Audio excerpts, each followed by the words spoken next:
وكفى وسلام على عباده الذين اصطفى أما بعد فأعوذ بالله من الشيطان الرجيم بسم الله الرحمن الرحيم وقال يا بني لا تدخلوا من أبواب متفرقة وما أغني عنكم من الله من شيء إن الحكم إلا لله عليه توكلت وعليه فليتوكل المتوكلون۔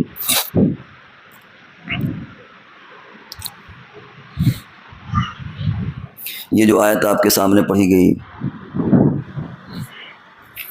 وقال یا بنی لا تدخلوا من باب وادخلوا من ابواب متفرقہ، شاید پہلے تھوڑا کوئی لفظ مس ہو گیا ہے۔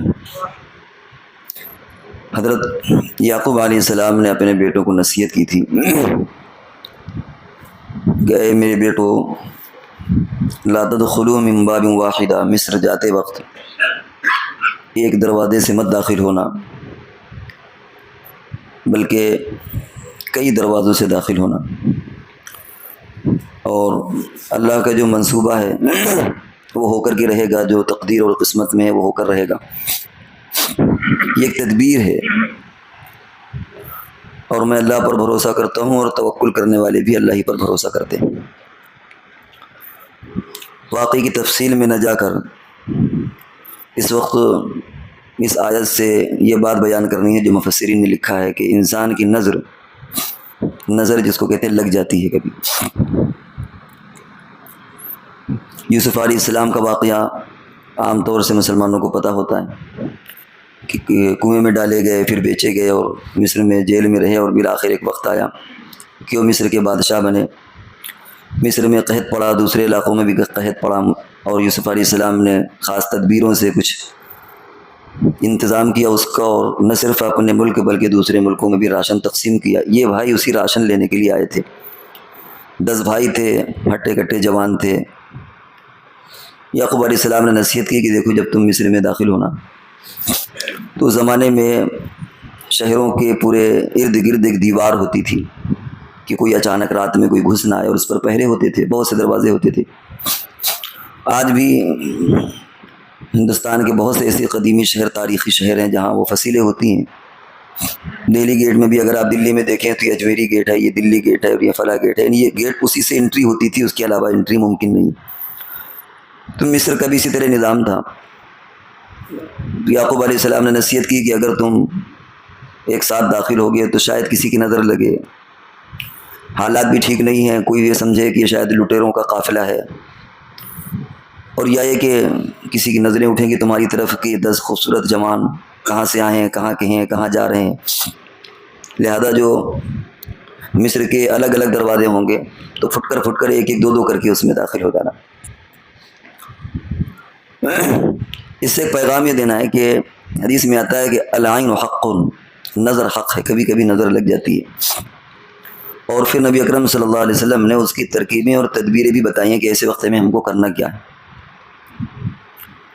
دنیا میں بہت ساری چیزیں ظاہری اعتبار سے ہوتی ہیں، کچھ چیزیں ایسی ہوتی ہیں جو ہم کو نظر نہیں آتی۔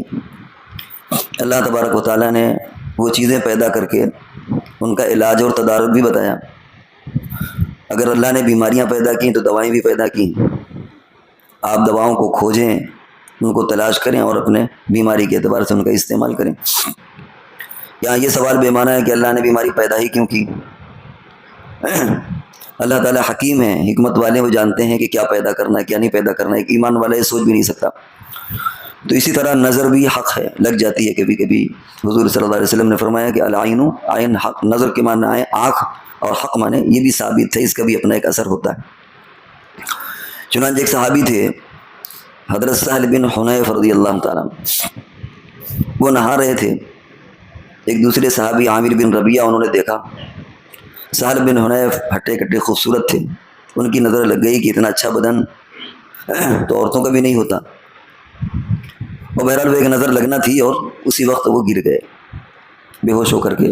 گھر والے حضور صلی اللہ علیہ وسلم کے پاس تشریف لائے، لے کر کے آئے کہ اللہ کے رسول یہ تو بالکل صحیح سالم تھا، ایسی کوئی بیماری بھی نہیں تھی، اچانک گر گئے۔ حضور علیہ السلام نے فرمایا کہ ان کو شاید کسی کی نظر لگی۔ پوچھا آپ نے، معلوم یہ ہوا کہ حضرت عامر بن ربیعہ کی نظر لگ گئی۔ آپ نے کچھ تدبیریں بتائیں، کچھ دعائیں بتائیں، اور کچھ تنبیہ بھی کی۔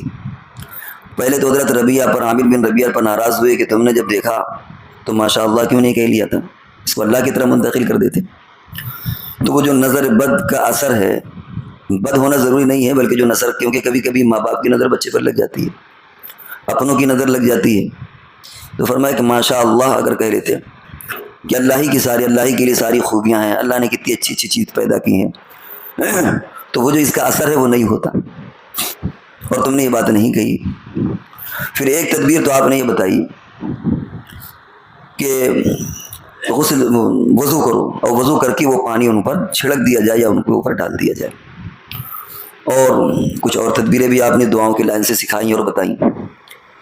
یہاں پر عرض یہ کرنا ہے، آج کل جو ہمارے درمیان بہت سی غلط فہمیاں اور بہت سے طریقے رائج ہیں، یہ بات تو معلوم ہے کہ ٹھیک ہے نظر لگ گئی، نظر برحق ہے، لیکن ہمارا کچھ معمول یہ ہوتا ہے کہ ہم دعا تعویذ والوں کے پاس، جھاڑ پھونک والوں کے پاس جاتے ہیں، اور کوشش یہ ہوتی ہے کہ وہ کوئی ایسا نسخہ بتا دیں، تعویذ بتا دیں جس سے ہمارے اس بیمار کو شفا مل جائے، اور ایک دل میں یہ بات بھی ہوتی ہے کہ ایسے بندے کے پاس جائیں کہ ہم کو کچھ کرنا نہ پڑے، سب کچھ وہی کر کے دے دے۔ یہ ایک غلط نظریہ ہے۔ نبی اکرم صلی اللہ علیہ وسلم کے پاس جب صحابہ اکرام آتے تھے تو آپ ان کو خود کچھ کرنے کو بتاتے تھے، یہ نہیں کہ بس آؤ اور پھونک ڈلواؤ اور چلے جاؤ، بلکہ خود کہ نماز کے بعد ایسا کر لیا کرو، صبح کے بعد یہ، فجر کے بعد یہ، عصر کے بعد یہ، اور اس سے تمہیں اس طرح کا فائدہ ملے گا۔ لیکن ہمارے یہاں کیا ہوتا ہے کہ عام طور سے وہ دعا تعویذ والے ناکام رہتے ہیں، وہاں کوئی جاتا ہی نہیں جہاں یہ نسخے بتائے جاتے ہیں کہ تم فجر کی نماز کے بعد یہ دعا پڑھ لینا، اور مغرب کی نماز کے بعد یہ دعا پڑھ لینا، اور سوتے وقت یہ دعا پڑھ لینا۔ عام طور سے ایسے لوگوں کے پاس لوگ نہیں جاتے، جاتے ہیں کن کے پاس؟ جس نے کچھ لکھ کر کے دے دیا، کیا لکھا اللہ جانے کیا لکھا، یا اس نے کوئی چیز دی کہ اس کو ایسا کرنا کہ گنگا میں ڈال دینا، قبرستان میں دبا دینا، ان چیزوں میں ہم کو مزہ آتا ہے۔ اور اس میں خرابی تو یہ ہے کہ ہمیں کچھ کرنے کی ضرورت نہیں، بس گئے اور اسے جا کر کے ڈال دیا۔ اور دوسری اس میں عقیدے کی غلط فہمی، عقیدے کی غلط فہمی یہ ہے کہ ظاہر ہے کہ گنگا ویسے تو اسلامی نقطۂ نظر سے سارے پانی محترم ہے، سب کو صاف ستھرا رکھنا چاہیے، پانی کے بھی اپنے حقوق ہیں، لیکن اس طرح کسی خاص پانی کی کوئی فضیلت سوائے زمزم کے نہیں ہے، یہ سب خاص پانی، اس کے اندر کوئی ایسا تقدس موجود ہے، اور بعض مذاہب ایسے ہیں کہ ان میں اس پانی کا تقدس موجود ہے۔ تو اب ذہنی اعتبار سے جب لفظ وہ جڑے گا کہ وہاں ڈالو، اور وہ اللہ کے کرنے سے اس کو شفا، کیونکہ شفا تو اللہ کے کرنے سے ہوتی ہے، وہ تو اتفاقی طور پر کسی نے کچھ دیا اور ہو گئی شفا، تو اب آدمی کا ذہن خراب ہوگا، آدمی کا عقیدہ خراب ہوگا کہ اچھا گنگا کے اندر یہ تقدس ہے، قبرستان میں دبا دینا تو مردوں کے اندر یہ مردوں کی طرف عقیدت جائے گی، گنگا میں گنگا کی طرف عقیدت جائے گی، تو بے مقصد ہمارا ذہن خراب ہو گیا۔ عام طور سے یہ بھی مکہ والوں کے اندر بھی یہ کمی تھی کہ جب کوئی خوبی ہوتی بتوں کی طرف منسوخ کر دیتے، کوئی کمی اور کوتاہی ہوتی تو اللہ کی طرف منسوخ کر دیتے۔ یہی حال ہمارے یہاں بھی ہوتا ہے، کسی تعویذ لینے کے یہاں گئے، جھاڑ پھونک والے کے یہاں گئے، فائدہ ہو گیا تو کہتے ہیں کہ سب بڑا اچھا تھا، دے کے گئے تھے فائدہ ہو گیا، اور اگر کوئی فائدہ نہیں ہوا تو اللہ کی مرضی کہ اللہ نے نہیں چاہا تو فائدہ نہیں ہوا۔ یہاں یہ نہیں کہتے کہ صاحب اگر فائدہ ہوا تو اللہ کی طرف سے ہوا، نہیں، فائدے میں تو وہ بزرگ کی طرف نسبت، یا جو بھی ڈھونگی بابا جو بھی ہو، اور نقصان کی طرف اللہ کی طرف نسبت۔ یہ مکہ والوں کا بھی مزاج تھا، وہی مزاج ہمارے یہاں بھی ہے۔ تو اس سے کیا ہوتا ہے، انسان کا عقیدہ کمزور ہوتا ہے، اس کا عقیدہ کہیں سے کہیں پہنچ جاتا ہے۔ نبی اکرم صلی اللہ علیہ وسلم نے کہیں ایسے نہیں، پوری زندگی میں نہیں دکھایا جا سکتا کہ آپ نے کہا ہو کہ اس کو یہاں ڈال دینا، اس کو وہاں دبا دینا، اس کو تکیہ میں سل لینا، اس کو ٹوپی میں رکھ دینا، اس کو بستر میں ڈال دینا، اس کو کونے میں ٹانگ دینا، یہ تعویذ ہے، یہ پرزہ ہے، لکھ کے رکھ، ایسا کبھی نہیں۔ ہاں دعائیں بہت سی آپ نے بتائیں، ایسا کر لینا تو یہ فائدہ ہوگا، ایسا کر لینا تو یہ فائدہ ہوگا۔ ایک اور جو کمی ہے وہ یہ کہ ایسے لوگ جو ہوتے ہیں وہ گھروں کے اندر نفرت پیدا کر دیتے ہیں، پتہ کچھ ہوتا نہیں، آپ نے کوئی پریشانی ذکر کی، وہ ذکر کریں گے کسی سے کوئی رشتہ داروں میں کوئی من مٹاؤ تو نہیں ہے، پڑوسی سے کوئی بات تو نہیں ہے، بھائیوں سے کوئی جھگڑا تو نہیں ہے، اس طرح کہہ کے آپ کے ذہن کو گندا کر دیا۔ وہ سوچتا ہے کہ شاید بھائی نے کچھ کروا دیا ہو، شاید پڑوسی نے کچھ کروا دیا ہو، اور اللہ تبارک و تعالیٰ نے جو حکم دیا وَيَقْطَعُونَ مَا أَمَرَ اللَّهُ بِهِ أَن يُوصَلَ، کہ یہ مصداق بنتے ہیں ان چیزوں کا کہ جن چیزوں کو اللہ نے جوڑنے کا حکم دیا ہے اسے کاٹنے کا حکم دیتے ہیں۔ اللہ نے صلہ رحمی کا حکم دیا ہے اور یہاں قطع رحمی کی دعوت دی جاتی ہے، کیونکہ عام طور سے ذہن خراب کیے جاتے ہیں کہ اس نے کیا ہوگا، اس نے کیا ہوگا، اور خالی ذہن آدمی بلا وجہ اس کے ذہن میں ایک وہ چیز آ جاتی ہے کہ بھائی ایسا ہے، ہو سکتا ہے کہ کبھی کبھی بھائیوں میں ناچاقی ہوتی ہے، کبھی عورتوں میں من مٹاؤ ہوتا ہے، اور چاہے کاروبار کا تعلق ہو، شادی ہو گئی، کچھ جھگڑے شروع ہو گئے تو کسی نے کچھ کروا دیا، کاروبار میں کچھ 19-20 ہو گیا تو کسی نے کروا دیا، اور یہ کبھی نہیں کہیں گے کہ کسی دور والے نے کروایا ہے۔ جتنے دعا تعویذ جھاڑ پھونک والے ہوتے ہیں زیادہ تر وہ یہ کہتے ہیں کہ تمہیں شاید تمہارے کسی رشتہ دار نے کروا دیا۔ اب آدمی ذہن لگاتا ہے کہ فلاں نہیں ہو سکتے ہیں، فلاں نہیں ہو سکتے ہیں، فلاں نہیں ہو سکتے، اور بدزنی پیدا ہوتی ہے۔ ان کے پاس ہے کچھ نہیں ہے۔ کتنے واقعات ایسے ہوتے ہیں خود ہم لوگوں کے سامنے، اور آپ لوگوں کے کو بھی سابقہ اس کا پڑا ہوگا۔ گھر میں کوئی سامان گم ہوا، غائب ہوا، سب سے پہلی عزت کس پر پڑی؟ ملازمہ پر پڑی، کام کرنے والی پر، نوکرانی پر پڑی، کس نے کیا ہو۔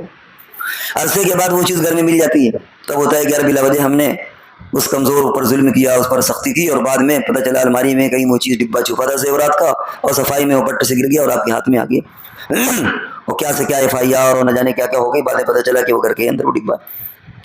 کتنے واقعات ایسے ہوتے ہیں کہ گھر کا خود ممبر وہ کام کرتا ہے، اپنی اولاد وہ کام کرتی ہے، اور ہر انسان اپنی اولاد کو تو فرشتے سے کم نہیں سمجھتا، سب ہمارا بیٹا کیسے ہو سکتا ہے، اور بعد میں خوش شرمندگی سے ہمارے ساتھ اس طرح کے واقعات لوگ بتاتے ہیں، ہمیں تو تصور بھی نہیں تھا، وہ تو میری اپنی اولاد تھی جس نے پیسے غائب کر دیا، پرس سے، پینٹ سے، الماری سے، کیونکہ گھر کے ہی بندوں کو پتا ہوتا ہے کہ چابیاں کہاں ہیں، وقت سونے جاگنے کا کیا انہوں نے اپنا غائب کر دیا۔